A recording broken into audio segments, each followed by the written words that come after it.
ముందుగా అందరికీ హ్యాపీ రక్షాబంధన్.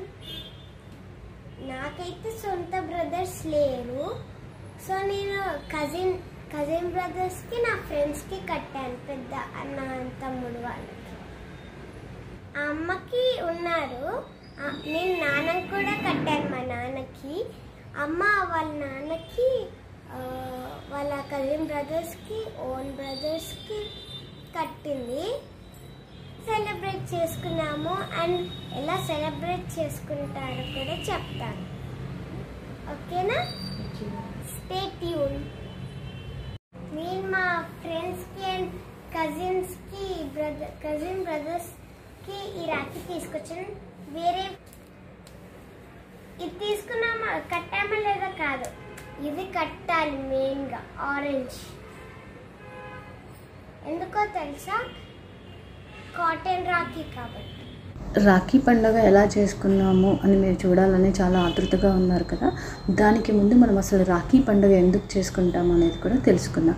మనకి రాఖీ పండుగ ఎందుకు చేసుకుంటాం అనే దానికి చాలా స్టోరీస్ ఉన్నాయి, కానీ నేను ఇక్కడ మాత్రం మీకు రెండు స్టోరీస్ చెప్తున్నాను. అది మనకి చాలా గుర్తుండేలాగా ఉంటుంది కాబట్టి నేను ఇప్పుడు శచీదేవి స్టోరీ చెప్తున్నాను మీకు. పురాణాల్లో ప్రకారము రాక్షసులకి ఉన్న దేవతలకి 12 సంవత్సరాల పాటు యుద్ధం జరిగింది. అప్పుడు ఇంద్రుని ఇంటిపై ఒక రాక్షసుడు వచ్చి దాడి చేసి మొత్తం ఆక్రమించుకున్నారు. అప్పుడు ఇంద్రుని సతీమణి ఏం చేయాలో తెలియక సహాయం కోసము శ్రీ మహావిష్ణువు వద్దకు వెళ్ళి వేడుకుంటుందన్నమాట. అప్పుడు విష్ణువు ఏమంటారంటే, ఇంద్రుడిని కాపాడటానికి మీరు మంచిగా భక్తి శ్రద్ధలతో ఒక దూదితో దారం తయారు చేసి కట్టుమని చెప్తారు, మణికట్టుకి కట్టుమని చెప్తారు. అప్పుడు శచీదేవి కట్టగానే అప్పుడు శచీదేవి కోరిక మేరకు విష్ణుదేవుడు ఆ రాక్షసుని చంపేస్తాడు. ఆ తర్వాత ఇంద్రుడు త్రిలోకాధిపత్యాన్ని పొందుతాడు. అలా శచీదేవి రక్షాబంధన్ను ప్రారంభించారు. సో అది ఇప్పటికీ మనము రాఖీ పండుగ జరుపుకుంటున్నాం.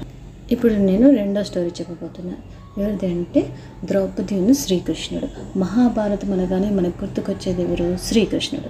సో మహాభారతంలో శ్రీకృష్ణుడు శిశుపాలుని సంహరించేందుకు తన సుదర్శన చక్రాన్ని ఉపయోగిస్తాడు. అదే సమయంలో తన చేతికి అనుకోకుండా గాయమవుతుంది. ఆ గాయాన్ని చూసి ద్రౌపది వెంటనే తన చీర కొంగుతో కన్నయ్య వేలికి రక్షగా చుట్టిందనమాట. తన సోదరుడిగా భావించి వెంటనే ద్రౌపది స్పందించడంతో తనకి ఎల్లవేళలా అండగా ఉంటానని శ్రీకృష్ణుడు హామీ ఇచ్చాడు. ఆ తర్వాత అనంతపురం కౌరుల మధ్య అవమానం ఎదుర్కొంటున్న సమయంలో ద్రౌపదికి కన్నయ్య అండగా నిలిచాడు. ఇక అప్పటి నుంచి రాఖీ పండుగకు నాంది ప్రారంభమైందని చెప్తారు. ఇప్పుడు మా ఇంట్లో రాఖీ పండుగ ఎలా జరుపుకుంటామో చూద్దాం పదండి.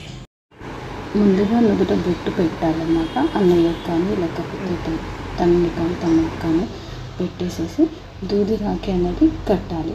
దూది రాఖీ ఇంతకుముందు మన స్టోరీలో తెలుసుకున్న కదా దాని యొక్క ప్రత్యేకత. సో ఫస్ట్ దూది రాఖీ కట్టాలి. కట్టేసిన తర్వాత మనం ఏదైతే రాఖీ తెచ్చామో ఆ తర్వాత ఆ రాఖీ అనేది కట్టాలి. రాఖీ కట్టేసాక స్వీట్ పెట్టాలి అన్నమాట. అన్నయ్య చెల్లి పెడతారు, చెల్లి అన్నయ్య పెడుతుంది, లేకపోతే నాన్న కూతురికి పెడతారు, కూతురు నాన్నకి పెడతారు. ఇక్కడైతే నాన్న కూతురికి పెట్టారు, కూతురు నాన్నకి పెట్టారు అన్నమాట. ఇలా స్వీట్ తిన్న తర్వాత తర్వాత బ్లెస్సింగ్స్ ఇస్తారన్నమాట. బ్లెస్సింగ్స్ ఇచ్చిన తర్వాత వాళ్ళు వాళ్ళ ప్రేమకు ఒక గిఫ్ట్గా ఇస్తారన్నమాట. మంచి చిరుకానుక ఇస్తారు. తర్వాత మేము ఒక చిన్నగా ఫ్యామిలీ పిక్చర్ చూపిస్తాము.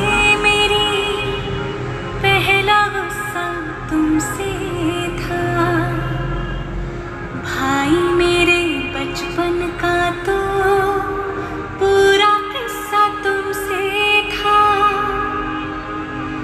आधा हिस्सा था वो मेरा, आधा हिस्सा तुमसे था। भाई मेरे बचपन का तो पूरा किस्सा तुमसे था।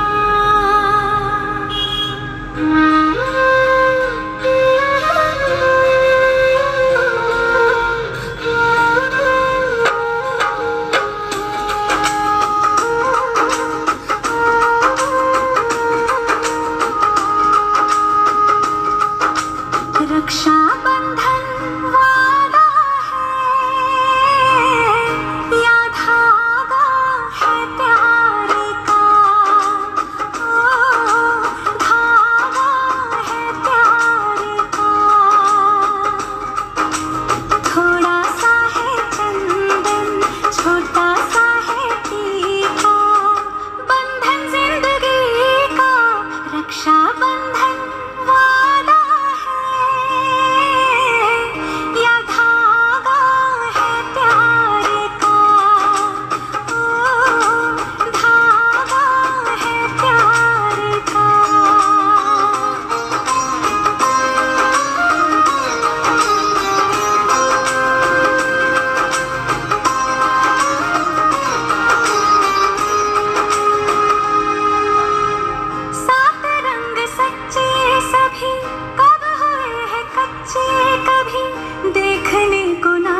video, please like, share and subscribe to Litika Farm. Bye.